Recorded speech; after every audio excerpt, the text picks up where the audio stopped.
Okay, so it's my talk, refugees, code pages, and thermal paper. So I live in Berlin, and earlier in the year, around March, we got lots and lots of refugees coming to Berlin, and I became involved in a refugee project, dealing with people arriving at Berlin Central Station. So here's an article, or some pictures from The Guardian writing about us, for example. So at peak, we were dealing with about 10,000 people arriving every day. And we built a lot of infrastructure at Berlin Central Station. But over time, that's gradually wound down. So we're not getting so many people per day now. We're down from about 10,000 down to about 30 some days, for example. So we're still, we still have people arriving. We're still providing help, but it's on a very different scale. So one of the services we've offered for the last 6 months is an info desk. We give out a lot of information to arriving refugees. We have a lot of flyers to hand out. Often the info on those flyers ages very poorly. Someone thinks they're going to make something very useful. They print 2,000 copies, they give it to us. The next week, some rule or something has changed. And so now we have 2,000 flyers that we can't give out, and we've only given out 50 of them. And the biggest joke in our info desk team was to do with getting SIM cards, which is quite a bureaucratic process in Germany. You have to get a SIM card, you have to go and register it with the government through various ways. Using various IDs that very often Ukrainian refugees don't have.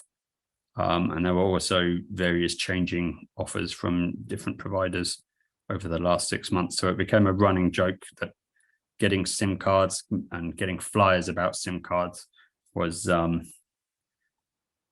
fairly ridiculous question that we had to answer over and over again with ever-changing information.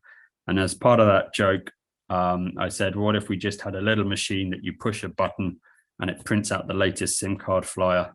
So rather than have 500 out of date flyers, we just have one flyer that's up to date, and you give it to the person. And as the info gets updated, pushing the button will give you an updated flyer, whatever's latest.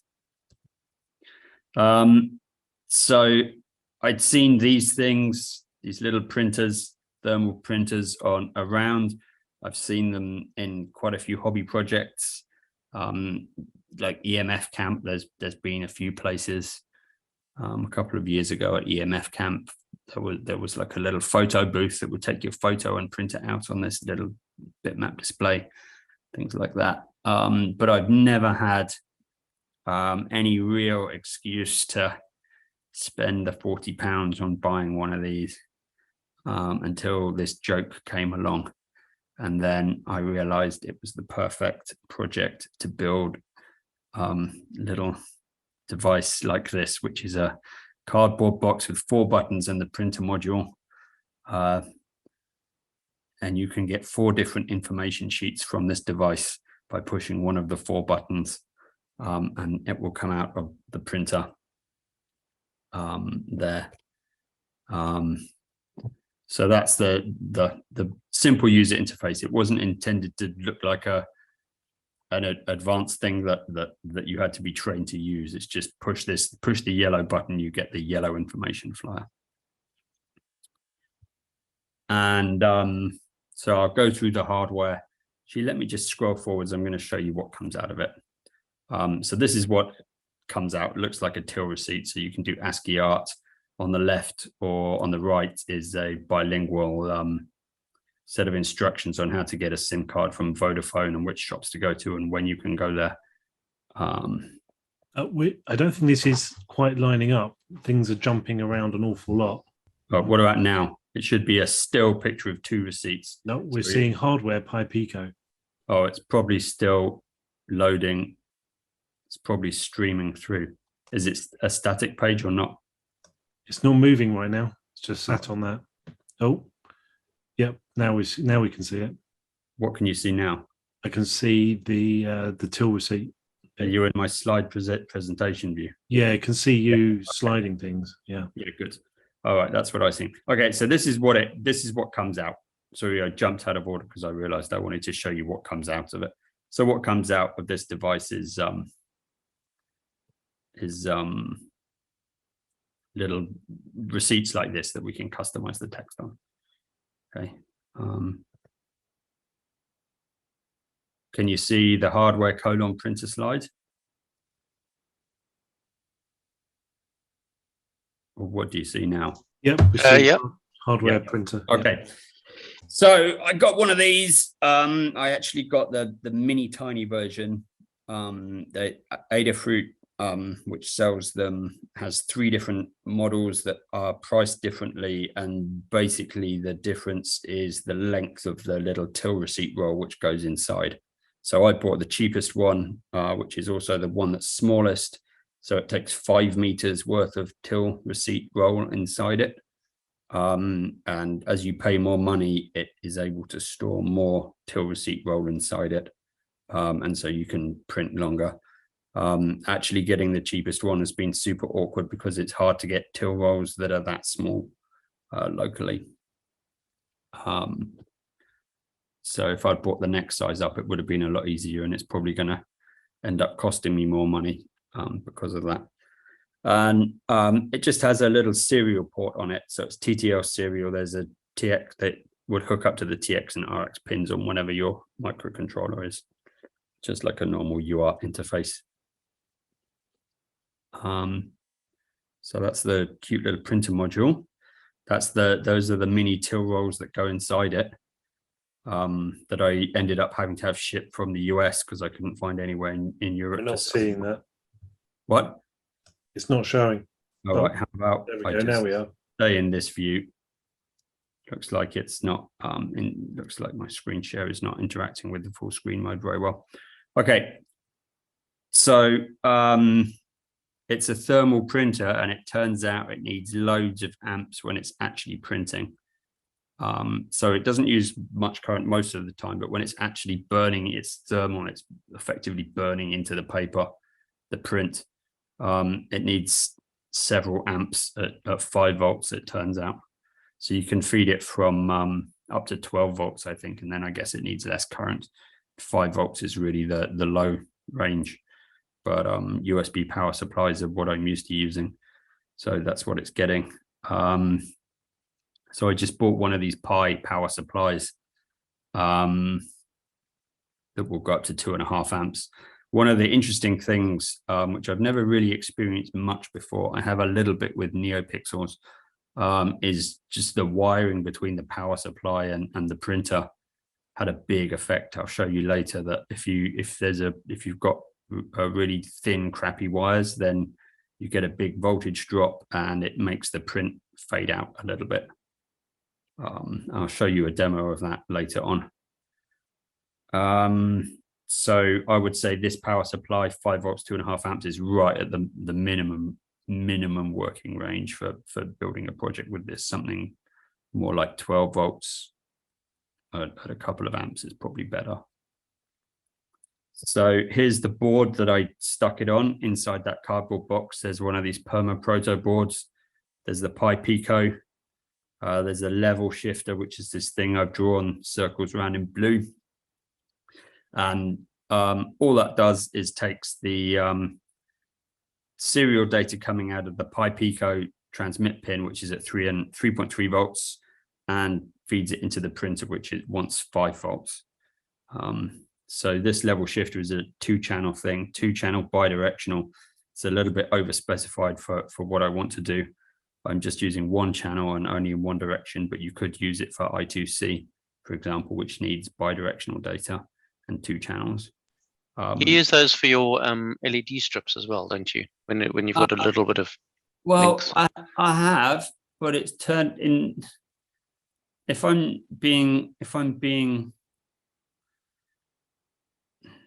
So it's funny that, like, it turns out a lot of the time the NeoPixel Don't need it. Yeah, but sometimes you do. If you got I find if you got over a meter, whatever, then sometimes you need one of these. Yeah, but it's the same thing, isn't it? I think. Yes, it's exactly this. But then for not for NeoPixels, but for the pixels that I have in my bike wheel, which are they're like not I2C, the other one, SPI, which you can run at whatever speed.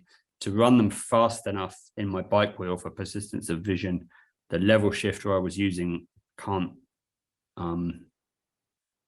transmit that fast, can't shift that fast. So I had to take the level shifter out of that project because it was actively damaging the quality of image rather than just not doing anything. But for this, it's running at a much, I can't remember what the baud rate is. It's probably like 100,000 bits per second.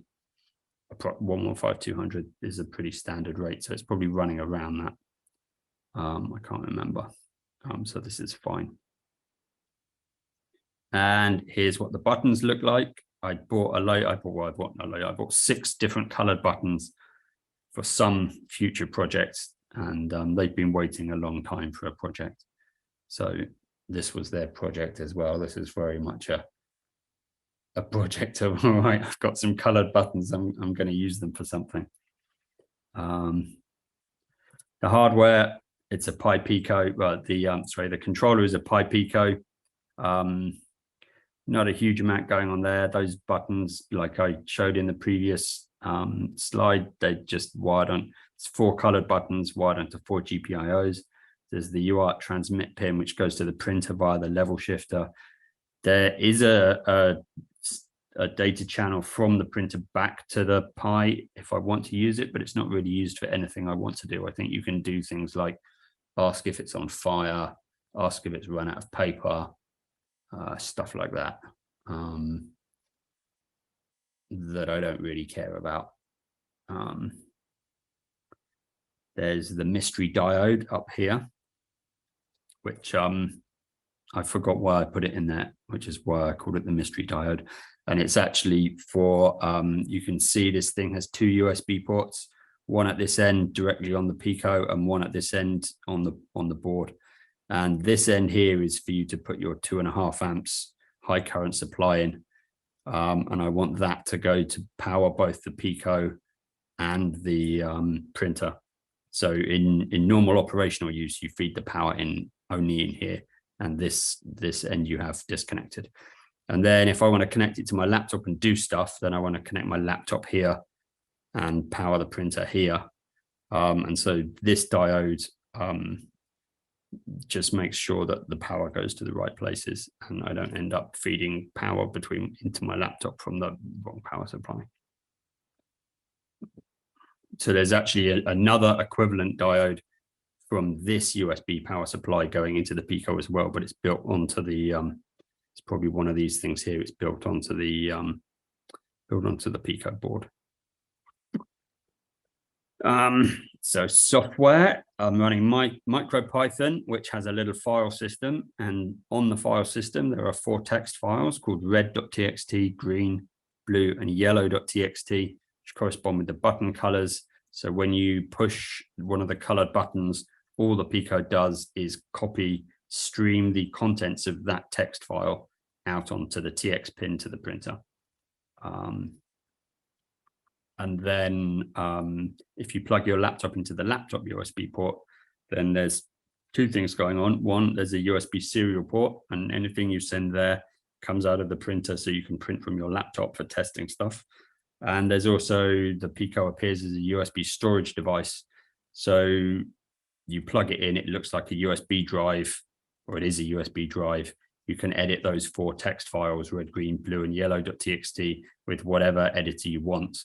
And if someone else wants to edit it with their editor, they can just plug it into their laptop and they get whatever their familiar editing environment is. There's not any more complex programming for updating the information. So the Python code for doing that is a little bit awkward. I'm not particularly happy with how it works, but it mostly is okay. So here's two examples. Someone asked for an ASCII art cat. So I Googled for an ASCII art cat, and this was the best one I found, which is attached to one of the buttons. And then here's the real SIM card info on the right. So you notice it's a mixture of Roman script and Cyrillic script, which I'll talk about in a bit. And there's actually another thing down there. So you get about 20 centimeters worth of till receipt with this information on it. Okay, so the printer protocol, it's a serial interface. I've only wired up the TX pin. You just send sequences of ASCII characters down out the UART, and they come out of the printer. So if you're old and you used dot matrix printers in the 80s, 1980s, it's what those were like. You just sent text to it, and the text came out. There's no rendering stuff to fonts or anything like that. That all happens inside the printer. There is the ability to send bitmaps. I haven't touched that yet. I probably will at some point, but I haven't needed it for this project. So one thing that's weird there is I said ASCII, right? The American Standard Code for Information Interchange. And that really only defines the kind of letters that you would use in the United States. So the letters A to Z, okay? In Germany for addresses, we want this weird SS double S. So you could write Strasse like that, but that's the proper way to write it. And then in Cyrillic, we want to write lots of Ukrainian is written in Cyrillic, so we want to write letters like this. And those additional characters aren't in ASCII. So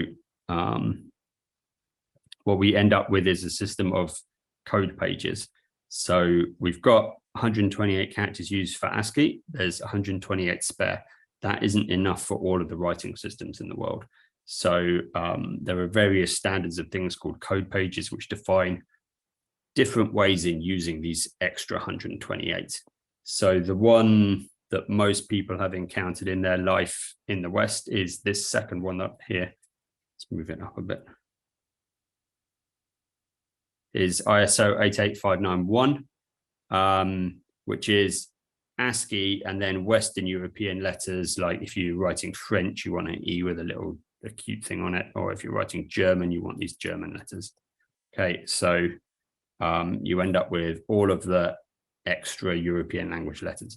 And then there's another one, ISO 88595, which has most of the Cyrillic letters in the second half, okay? Although it doesn't actually have everything you need to write Ukrainian. There's also Windows 1251, which is better for writing Ukrainian, but just by chance, I ended up using this one, this encoding.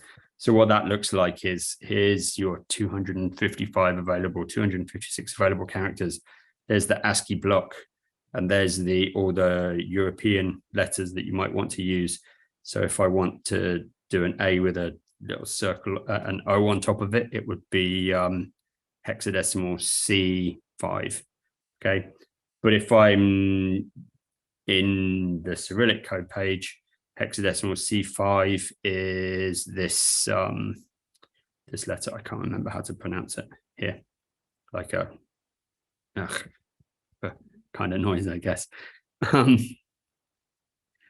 Right, so they're using the same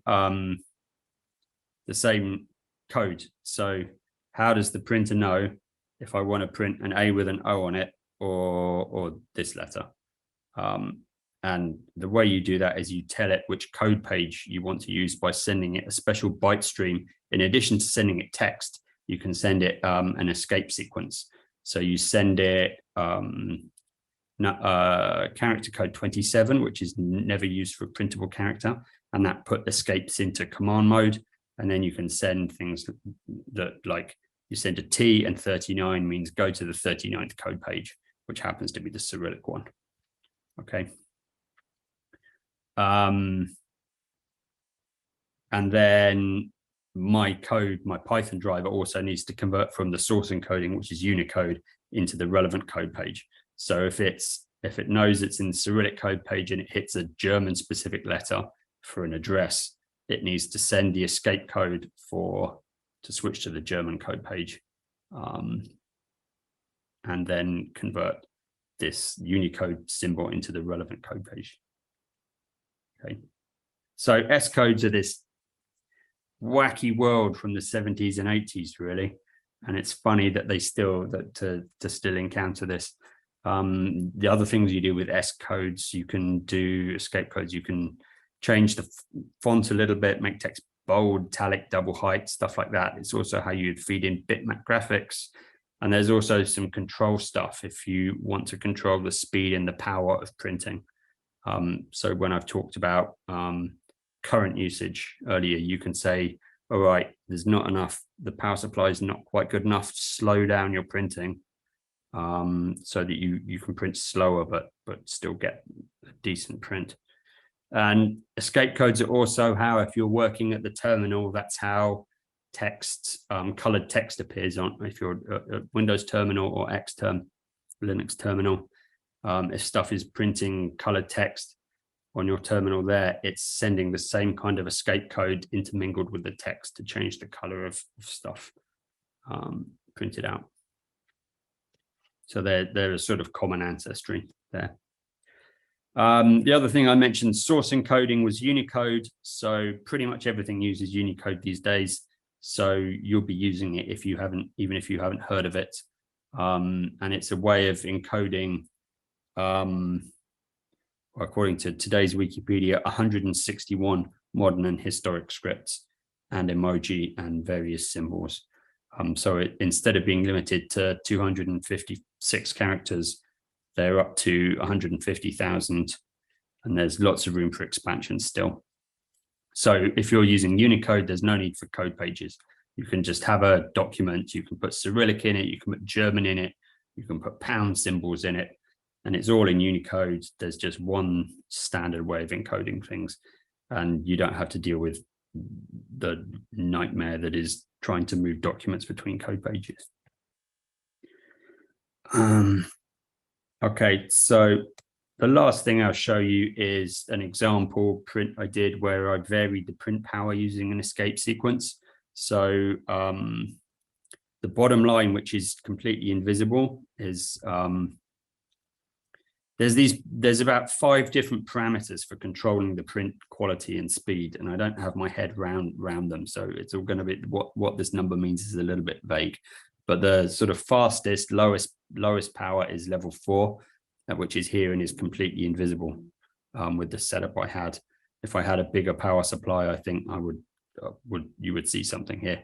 And then as I ramp up this arbitrary parameter, we get higher quality, but the print takes longer to come out. So if I really wanted to print fast, I would need to get a bigger power supply and be down in this range, which would be better quality. Yeah. So what now? Well, this was really a prototype of a joke rather than anything serious. So I'm not really sure what I'm going to do with it. We may end up using it to actually print info at some point, for real, maybe. It's still around, or maybe I'll dismantle it and build some other interesting project. Okay, and that's the end of my talk. Any questions? Excellent. Thank you very much.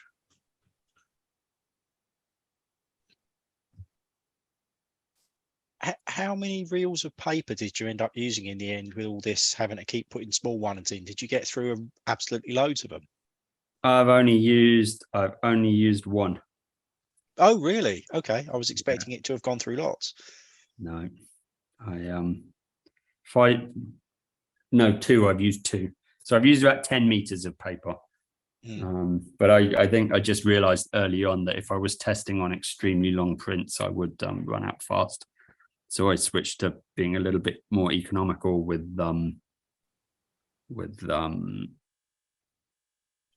what I was printing for test purposes. Yeah. What else is going on? Nail varnish. It's not my nail varnish. It's I guess someone at Adafruit's nail varnish. And what else? Is the thermal paper I'm buying BPA free? No idea. I just bought the only rolls I could find online. And what about UTF-8? So UTF-8 is a particular way of encoding Unicode that is very amenable for working with on byte oriented systems.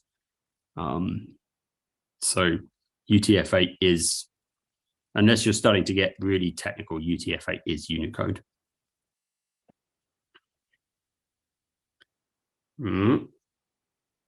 Yeah. Is this voluntary work? Yeah. So I'm not doing so much now because the amount of effort is there's not so much that needs doing. But at the start, I was trying to do my full-time job and then spending another 30 hours a week at the central station, which was quite exhausting and not sustainable.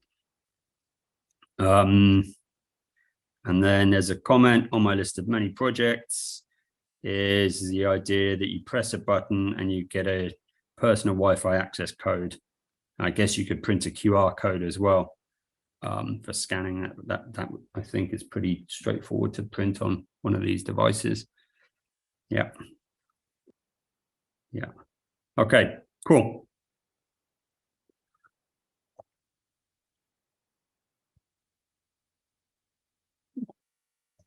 Excellent. Well, thank you very much.